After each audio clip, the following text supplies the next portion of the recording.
Long ago, in a village where the drums never slept and the fires of storytelling glowed through the night, there lived a young man named Kweku. He was known for his laughter, his charm, and his love for festivals. Every year, when the moon was round and bright, the villagers gathered for the Festival of Masks, a time to honor the ancestors, to dance, and to let the spirits walk among the living. At this festival, each person wore a mask carved from sacred wood. Some masks represented animals, others the ancestors, and a few were said to hold spirits so ancient, even the elders whispered about them. The masks were meant to be worn only for a night. By dawn, they were to be returned to the shrine, never kept longer.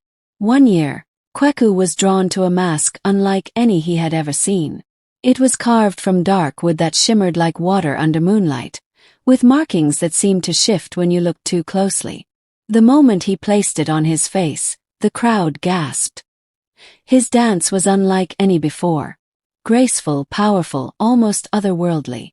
Even the drummers could not keep up with his rhythm. That night, the villagers cheered and called him the spirit dancer.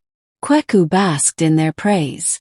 But when the festival ended and others returned their masks, he refused to take his off. "It is mine," he said. "It chose me." The elders warned him, their voices grave.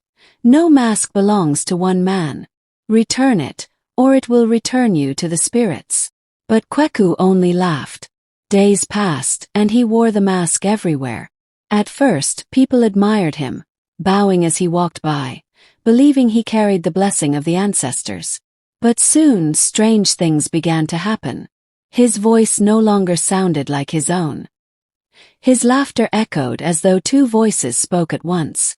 And when he tried to remove the mask, it clung to his skin as though it had grown roots. Fear replaced admiration. Children hid when he passed. Friends avoided his gaze. Even his own mother no longer recognized his face. Kweku tried everything, water, fire, even knives, but the mask would not come off. The once handsome young man was now a prisoner of the spirit he had claimed. One night, desperate and weary, he wandered into the forest to seek the wisdom of the old priestess. She lived where the trees sang with the voices of ancestors.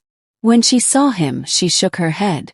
"Child, you have forgotten the truth of the mask. It was never meant for pride, but for honor. You wore it to be seen, not to serve. Now the spirit owns you." Kweku fell to his knees, tears soaking the earth.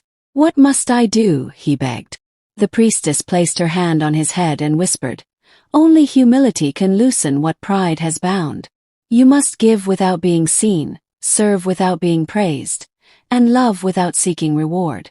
Only then will the mask release you." So Kweku returned to the village in silence. He stopped dancing. He stopped boasting. Instead, he helped rebuild fallen huts, carried water for the old, and gave food to the hungry, all while still hidden behind the mask. Slowly, the people stopped fearing him. They began to feel his kindness, even if they could not see his face.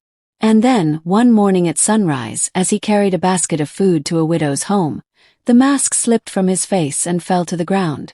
He touched his skin, free at last. But when he looked down, the mask had turned to dust, vanishing into the wind. From that day on, Kweku was no longer called the spirit dancer. The villagers called him the man of two faces, not because of the mask he once wore, but because he had learned the face of pride and the face of humility.